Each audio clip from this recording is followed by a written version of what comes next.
So the Daily Mail posted an article yesterday.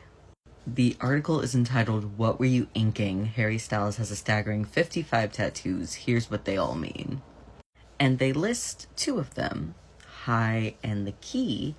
And these ones are interesting because the word High done as a private joke with One Direction bandmate Louis Tomlinson, who has the word oops. And then Key, former bandmate Tomlinson, has the same emblem in the same place to signify their close bond. This is interesting for a few reasons.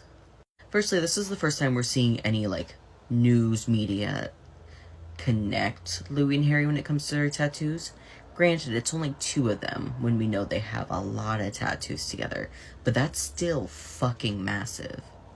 Especially because one of them, the Oops and the High tattoo, that's never been confirmed. That's always been a fan theory that that's the first things they said to each other when Harry accidentally peed on Louis in that bathroom. And correct me if I'm wrong there, but I'm pretty sure it's never been confirmed by them that those tattoos go together. Because Louis says his Oops tattoo is because, the skateboard was done badly and he wanted to make fun of it. So that's really, really interesting. The other really interesting thing here is that the Daily Mail was one of the outlets that was pushing the narrative that Louis and Harry did not like each other, that they did not get along. And somebody dredged up an article from 2015.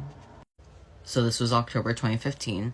The reality is they are splitting for a long time. Insiders claim the massive divide between Harry Styles and Louis Tomlinson is the real reason behind 1D's hiatus. Citing a source close to the band, which also includes Niall Horan and Liam Payne, The Sun claims that Harry and Louis abruptly fell out in 2012, but no one knows the real reason why the previously best friends went their separate ways. This is claiming they fell out in 2012, but Harry didn't start getting tattoos until 2012, so why would he have gotten tattoos with Louis after they'd already fallen out? Which, granted, a year is a long time. They could have gotten the tattoos earlier in the year and then fell out later in the year. But Harry also covers up his tattoos. So you would think if he had tattoos with somebody he was not close to anymore, he would have covered those up. It's just interesting to me because whether you believe in Larry or not when it comes to a romantic relationship, there's no denying that they were obviously trying to push a narrative when it comes to Larry.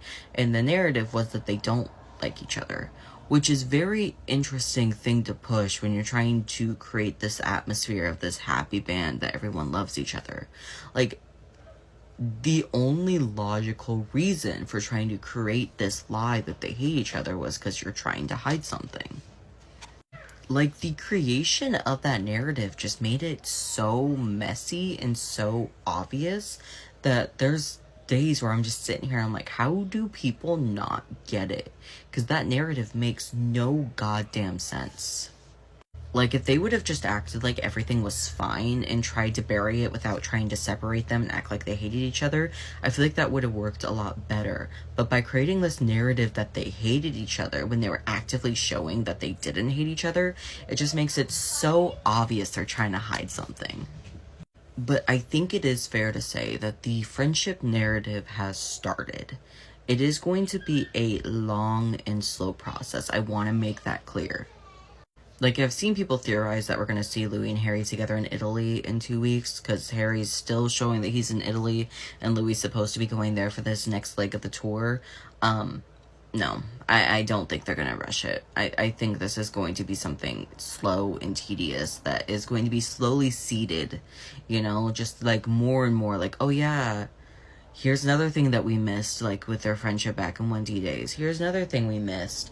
And it's just, articles are going to come out slowly about, back then.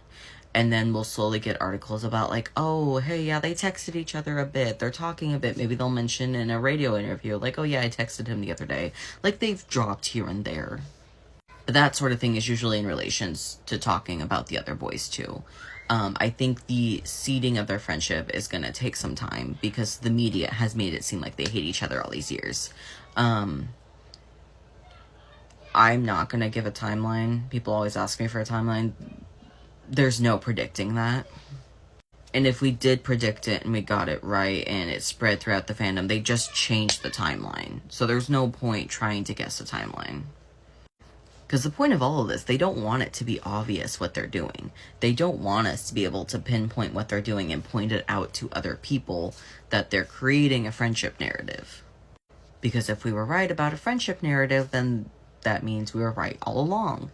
And if we were right all along, that means they were closeting people. And they don't want people to know that. So they are going to be a step ahead of us, if not 5 steps ahead of us, this whole time. Anytime we think we're catching up, they're just gonna change the game. I mean, really.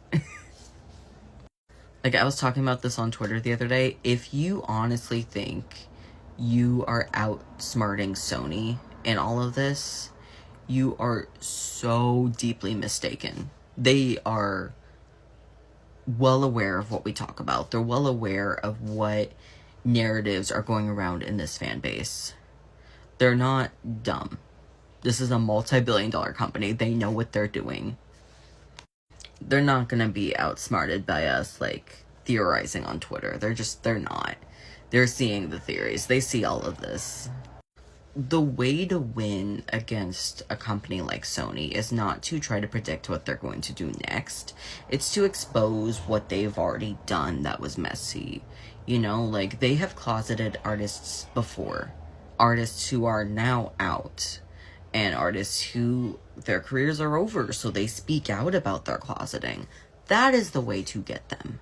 Not trying to predict what they're going to do next with the artists they're currently closeting, because they're always going to outsmart us there. The way to beat them, really, is to focus on what they've already done. What's already out there that could be taught to the masses.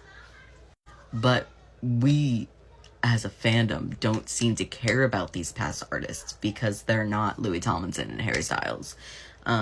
That's something I want to get into a lot more. I want to start talking about these artists and really start digging deep into their stories and what happened to them and try to educate more on them. That's something I'm currently working on. I've been working on that for a few months.